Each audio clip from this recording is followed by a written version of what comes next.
அண்மை செய்தியை பார்த்து வருகிறோம். திருப்பூரில் தடையை மீறி போராட்டத்தில் ஈடுபட்ட மாநில பாஜக முன்னாள் தலைவர் அண்ணாமலை கைது செய்யப்பட்டிருக்கிறார். அது குறித்தான காட்சிகளையும் உடன் பார்த்து வருகிறோம். இது குறித்த விவரங்களோடு இணைகிறார் நம்முடைய செய்தியாளர் பூபதி. பூபதி, கள நிலவரம் என்ன நடந்தது, முழு விவரங்கள்? வணக்கம்.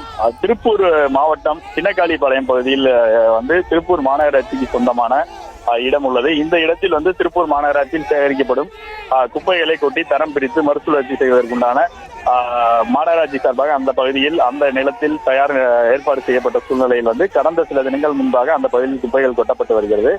இது தொடர்பாக அப்பகுதி மக்கள் பல்வேறு கட்ட போராட்டங்களை நடத்தி வந்த நிலையில் கடந்த சில தினங்கள் முன்பாக நடைபெற்ற போராட்டத்தில் காவல்துறை சார்பில் 8 பிரிவுகளின் கீழ் 10 பேர் மீது வழக்கு பதிவு செய்யப்பட்டுள்ள சூழ்நிலையில் இன்றைய தினம் திருப்பூர் குமரன் சிலை முன்பாக பாஜக மாநில முன்னாள் தலைவர் அண்ணாமலை கலந்து கொண்டு இருப்பதற்காக அந்த ஒரு ஆர்ப்பாட்டமானது அறிவிக்கப்பட்டிருந்த சூழ்நிலையில் அந்த ஆர்ப்பாட்டத்திற்கு அண்ணாமலை அவர்கள் காவல்துறையினர் ஆர்ப்பாட்டத்திற்கு அனுமதி மறுத்த சூழ்நிலையில் அவர் தான் வந்த அந்த காரிலேயே நின்று பேசினார்.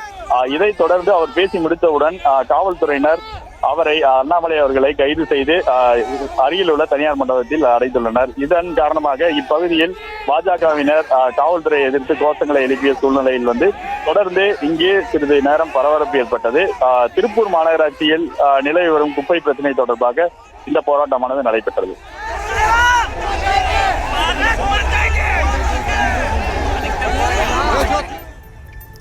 விவரங்களுக்கு நன்றி பூபதி.